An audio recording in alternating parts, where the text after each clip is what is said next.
The US and China resume trade talks as Chinese export data shows a growing fall in US shipments. Chinese factory gate prices experienced stronger deflation in May, and New Zealand's manufacturing activity shows strength in the March quarter. That's coming up in our 5 Things in 5 Minutes on Tuesday, June the 10th. Then in our deep dive interview, ANZ's senior commodities strategist Daniel Hynes analyses how OPEC has been shifting its strategy to phase out production cuts. There's been a lot of talk about OPEC abandoning its price support strategy for the market, but I think this has more to do with the opportunity to really regain market share.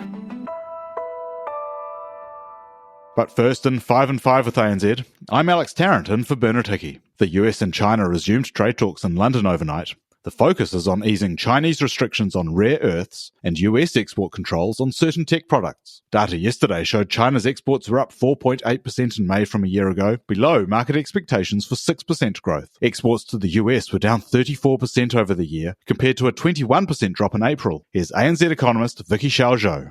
Exports to other regions such as ASEAN and EU offset the loss from the US side. On the product level, semiconductor and ship export remain robust. Import dropped by 3.4% in May, lower than 0.2% in April. It was mainly driven by the price drop in commodities. We expect China and US will start exchanging views on deeper disputes over export controls on high-end tech chips and rare earths. At 4 a.m. Sydney Melbourne time, the S&P 500 was up 0.31% at 6,019. The 10-year US Treasury yield was down 3.6 basis points at 4.478%. Gold was up 0.22% at $3,353 an ounce. West Texas Intermediate futures were up 0.53% at $64.92 a barrel. The US dollar index was down 0.2%, with the Aussie up 0.45% at 65.21 US cents. The Kiwi was up 0.62% at 60.52 US cents. Number 2. Markets continued digesting US non-farm payrolls data for May. 139,000 jobs were created, above expectations. ANZ international economist Tom Kenny says that level may not be durable following downward revisions to previous months and a narrow concentration of hiring.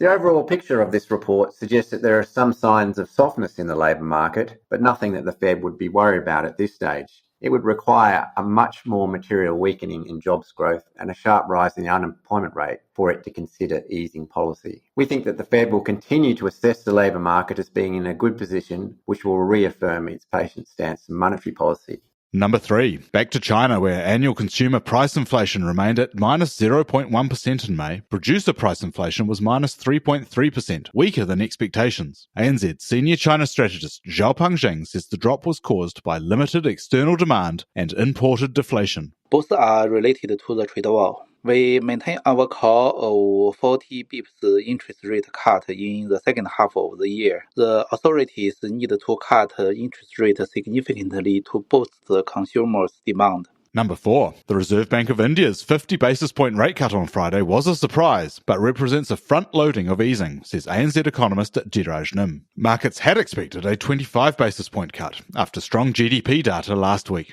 Most of the market thinks that this may have been the last move by the Reserve Bank in the current cycle, but we still sort of hold a below consensus growth view, so we still think that rates could go even lower by about 25 basis points, but all of that is contingent on growth. As far as inflation outlook is concerned, we completely concur with RBI that, inflation is likely to average below 4%, so they have revised their forecasts down to 3.7%. Number 5. The last of New Zealand's partial Q1 GDP data, manufacturing volumes, increased 2.4% in the March quarter from December. That came on top of a 1.2% rise in Q4. ANZ economist Matthew Galt says it was the biggest quarterly increase since mid-2022, led by meat and dairy manufacturing. Overall, the data adds to the picture of the New Zealand economy recovering from its sharp downturn last year. We've had all the partial indicators for GDP out now, so retail, trade, construction and manufacturing, and they were all actually a little bit stronger than what forecasters had been expecting.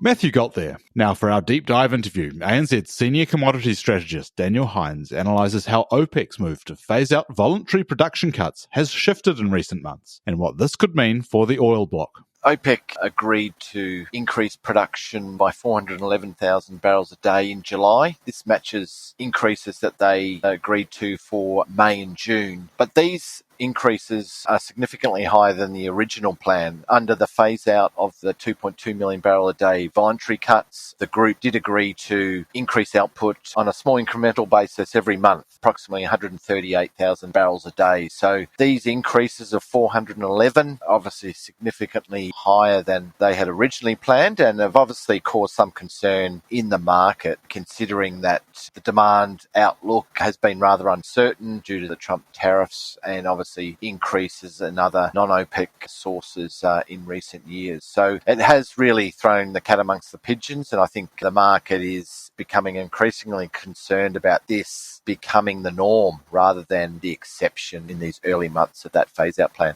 There seems to be a strategic initiative here on behalf of Saudi Arabia. Just walk us through that and why they actually might need this increase. There's been a lot of talk about OPEC abandoning its price support sort of strategy for the market, but I think this has more to do with the opportunity to really regain market share. The group has seen that dwindle quite significantly over the past few years as it's cut back output to support the market, and that has somewhat limited its ability to actually affect prices. Obviously, as your share of global supply diminishes, the impact that a cut has subsequently falls as well. So I think the opportune time for them to do this does appear to be now, considering that we're coming into peak demand season. The Northern Hemisphere in particular sees gasoline and jet fuel demand pick up during the summer months. But also its lack of response, I suppose, that we're expected to see from the US shale industry in particular, which has certainly earmarked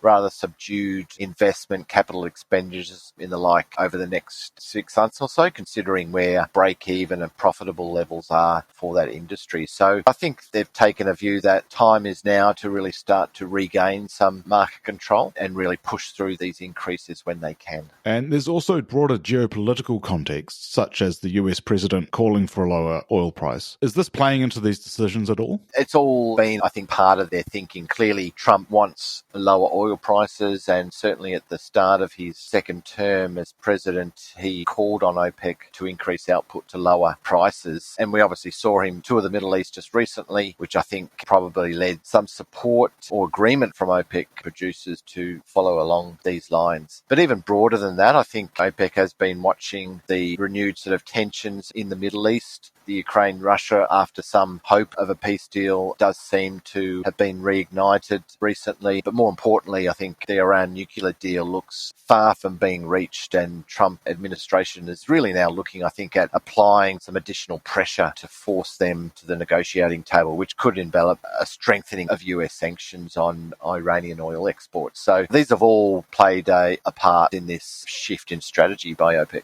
Daniel Hynes there. I'm Alex Tarrant in for Bernard Hickey. That was 5 and 5 with ANZ for Tuesday, June the 10th. Catch you tomorrow with a look ahead to key US CPI inflation data for May. This podcast contains general information only, not investment advice. You should obtain advice for your personal circumstances before making any investment decisions. Please view the podcast disclaimer available via your media player or email.